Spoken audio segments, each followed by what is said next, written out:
Hey everyone, welcome back to my channel life with Rasfa. আশা করছি সবাই অনেক ভালো আছেন। আজকে পর্বে আমি আপনাদেরকে তৈরি করে দেখাবো 3 ডিমের বার্থডে কেকের রেসিপি। এটি একটি চকলেট এবং ভ্যানিলা মিক্স করা বার্থডে কেক, যেটিতে আপনারা চকলেট এবং ভ্যানিলা দুইটারই টেস্ট খুব ভালো করে পেয়ে যাবেন।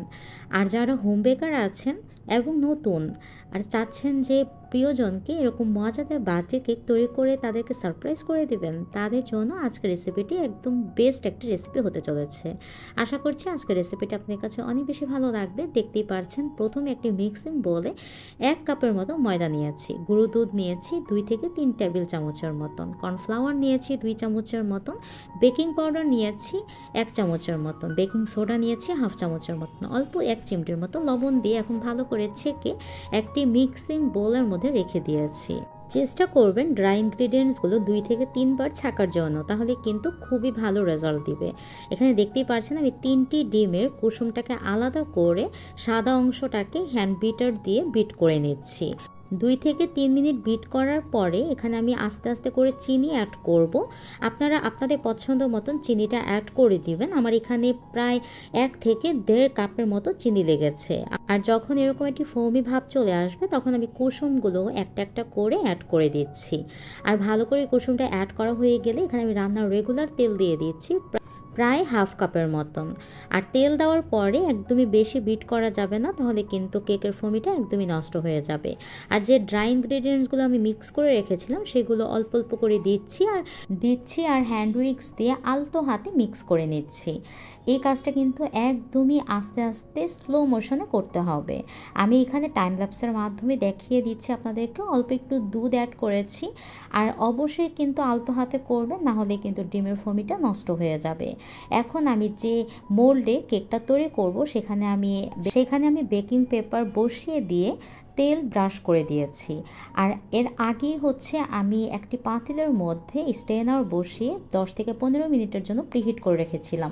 আর কেকটা বসিয়ে দিলাম আর 40 মিনিটের জন্য। 40 মিনিট পরে আমার কেকটা হয়ে যাবে। আর ততক্ষণে আমি এখানে কেকের জন্য ক্রিম তৈরি করে নিচ্ছি। আজকে আমি ভিভো হুইপড ক্রিম রেড কালারেরটা ব্যবহার করছি, যেটা টেস্ট অসম্ভব ভালো হয়ে থাকে। আমি এখানে প্রায় 1 কাপের একটু বেশি হবে নিয়েছি। এখন এটাকে আমি বিট করতে করতে যখন এরকম শক্ত ক্রিমের মতন হয়ে আসবে তখন কিন্তু আমি এটাকে ডিপ ফ্রিজে রেখে দিব। প্রায় 40 মিনিট পরে দেখতেই পারছেন আমার কেকটা কিন্তু একদম ফুলে ডাবল হয়ে গিয়েছে।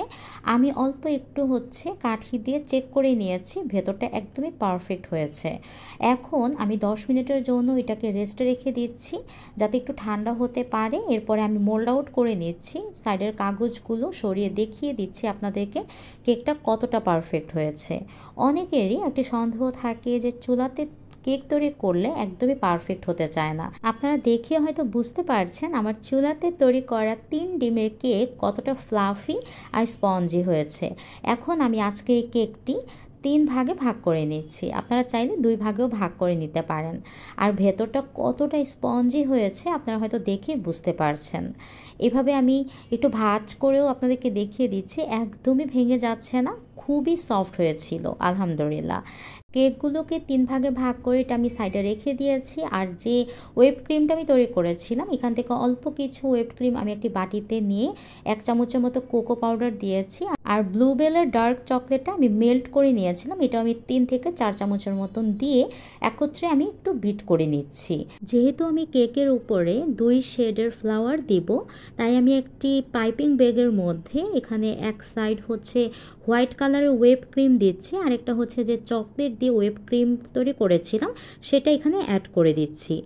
আর দেখা যাবে এইভাবে 2 শেডের ক্রিম দিলে ফ্লাওয়ারগুলো খুব সুন্দর 2 শেডের বের হবে। এখন একটি কেক বোর্ডের মধ্যে প্রথম স্লাইসে কেক দিয়ে এখানে আমি সুগার সিরাপ দিয়ে দিচ্ছি।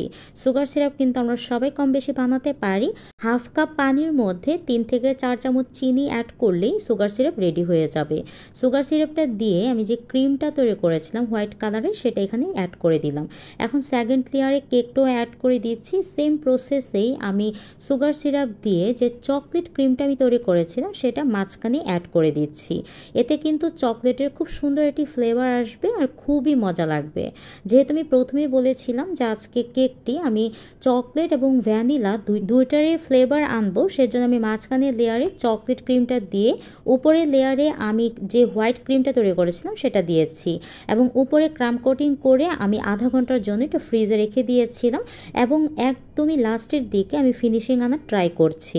আর যাদের বাসায় পেলেট নাইফ নাই তারা ভাবছেন যে কেক ফিনিশিং কিভাবে আনবেন, তারা কিন্তু আমার মতন এভাবে বাচ্চাদের স্টিলের স্কেল দিয়েও কিন্তু কেকের ফিনিশিং আনতে পারেন।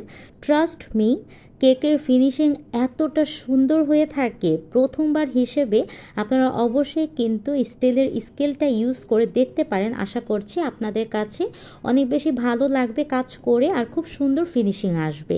উপরে আমি কিছু চকলেট ক্রিম দিয়ে এভাবে ডেকোরেশনটা কমপ্লিট করে নিচ্ছি, যেটা খুব সুন্দর একটি শেডের কাজ করবে। দেখতেই পারছেন আমি সাইড দিয়েও দিয়ে দিয়েছি। এখন চকলেট গানাশটা আমি সাইড দিয়ে এভাবে একটু দিয়ে দিয়েছি। এই ডিজাইনটা আমার কাছে বেশ ভালো লাগে আর এই ডিজাইনটা কিন্তু খুবই ইউনিক আর আমার কাছে বেশ ভালো লাগে, দেখতেও অসম্ভব সুন্দর। আমি এইভাবে চকলেটগুলো দিয়ে সাইড দিয়ে একটি 2B নজেল দিয়ে এভাবে রোজ শেপের ফ্লাওয়ার করে নিচ্ছি। আর মনেই তো আছে আপনাদের যে দুটো শেড মিক্স করে আমি পাইপিং ব্যাগের ভেতরে ঢুকিয়ে রেখেছিলাম, সেটা দিয়েই কিন্তু এত সুন্দর ফ্লাওয়ার হয়ে যাচ্ছে। আর অবশ্যই কিন্তু আপনারা একটু বড় শেপের রোজ নজেলগুলো নিয়ে নেবেন, সেগুলো দিয়ে কিন্তু খুব সুন্দর এরকম ফ্লাওয়ার শেপ হয়ে যাবে। আমি নিচেও কিছু ফুল করে নিয়েছি আর প্রত্যেকটা ফ্লাওয়ারের উপরে আমি গোল্ডেন কালারের সুগার বল দিয়ে দিয়েছি। আমার কেকটা কিন্তু একদমই কমপ্লিট হয়ে গিয়েছে, দেখতে আলহামদুলিল্লাহ খুবই সুন্দর হয়েছে। এখন আপনাদেরকে আমি একটু কেটে দেখিয়ে দিচ্ছি ভেতরটা কীরকম হয়েছে। আপনারা কিন্তু খুবই সহজভাবে এখন ঘরেই এরকম বার্থডে কেক তৈরি করে আপনাদের প্রিয়জনকে সারপ্রাইজ করে দিতে পারেন। এতটাই ফ্লাফি হয়েছিল যে মুখে দেওয়ার সাথে সাথে মিলিয়ে যাচ্ছিল। দেখতেই পারছেন কতটা পারফেক্ট হয়েছে আলহামদুলিল্লাহ।